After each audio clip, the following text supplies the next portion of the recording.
Hi, I'm Michelle Sterling for Friends of Science Society. There's lots of media coverage of the tragic events going on in the conflict between Ukraine and Russia. And unfortunately, there's almost no media coverage of the war going on in Canada that's been going on since the 1990s. I'm talking about the tar sands campaign. It's an economic trade war against Canada, specifically against Alberta, where we have the oil sands, where we have lots of coal deposits, where we have natural gas. All these commodities right now are extremely valuable on world markets, but we can't get them to market because so many environmental groups have been funded for billions of dollars by foreign interests. And at least 54 million specifically were targeted against the Alberta anti-Alberta campaign. And that's the findings of the Allen inquiry. You can read a summary of the Deloitte forensic audited report on our website. You can have a look at the Allen inquiry online. And, lately Rachel Notley has been mocking the Alberta government for engaging in the Alberta inquiry, saying that it was a wasted $3.5 million. Well, trillions of dollars of economic benefits sit right here in Alberta. Robert Lyman did an assessment back in the fall. He found that something to the effect of $21 trillion in resource wealth is here in Alberta. And you can imagine that there are a number of interests out there in the marketplace, either vulture investors who are trying to get hold of those stranded resources. Here, we'll take them off your hands for you, or competitive interests who don't want it on the market at all. But as we face a recovery from the COVID pandemic lockdowns, from the ongoing recessionary affairs in the world, wouldn't it make sense to exploit those resources and get Canada back on its feet as soon as possible? And yet we don't see any commentary in the media to that effect.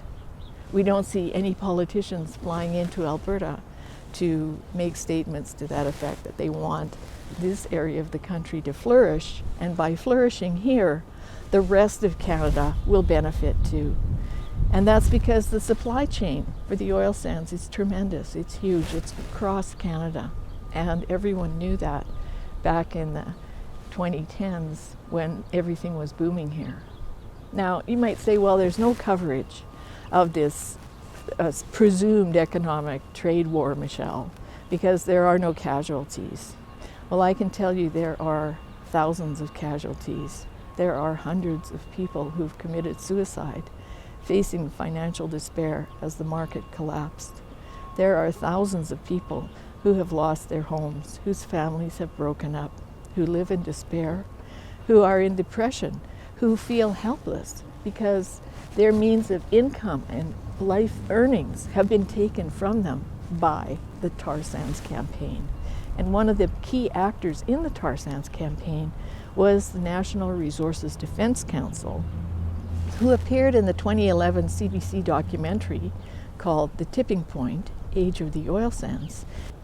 And in it, Susan Casey Lefkowitz, right on camera, outlined exactly what they were going to do to affect the tar sands campaign against Canada and shut it down for good.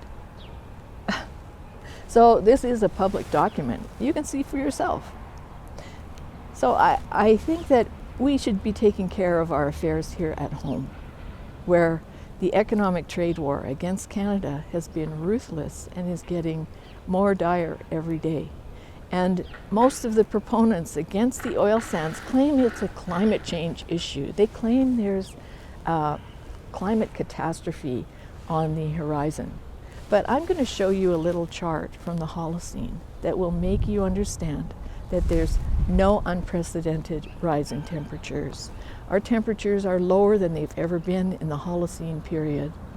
And we're probably rolling into a grand solar minimum where every person in the world will need all the fossil fuels they can get, because those periods of times of a grand solar minimum are very cold, rainy, erratic periods of weather, quite long term, often decades.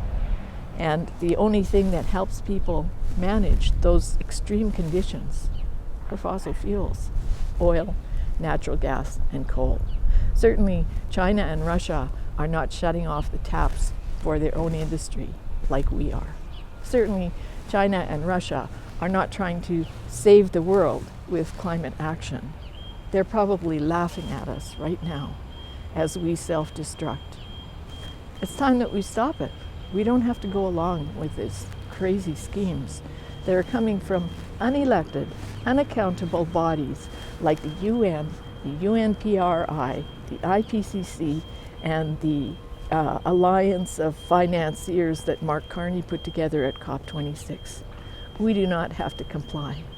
And if anything, we have to resist.